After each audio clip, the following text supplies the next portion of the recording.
সাতপুর থেকে বিভিন্ন প্রকার মাছ প্রবাসীদের বাড়িতে পৌঁছে দেওয়ার নামে প্রতারণার অভিযোগ ভুক্তভোগী দুবাই প্রবাসী বলেন, আসলে আমার নাম মোহাম্মদ নুরুল আলম।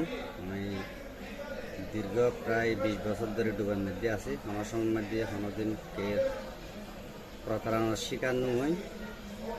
তো এই গত 14 তারিখ আমি এই ফেসবুক লাইক আছে তারা চাঁদপুর ইলিশ বাজার মধ্যে অনলাইন মধ্যে ঢুকিয়ে আই প্রায় 20 কেজি মাছ অর্ডার করছি। তো 20 কেজির মধ্যে আমি ওরা 3000 টাকা এক বাস করছি ওর বিকাশের মাধ্যমে। তো ও বিকাশ নাম্বার দিই, বিকাশের মাধ্যমে আমি টিয়া পয়সা বিয়াগুন গলায় দিই প্রায় 3000 টাকা এক বাস দিই। তো হয়তো বাইজান অসুবিধা নাই, আমার খালি সকালে ঘরের মধ্যে মাছ পৌঁছে যাবে। আর তুমি বলি না এটা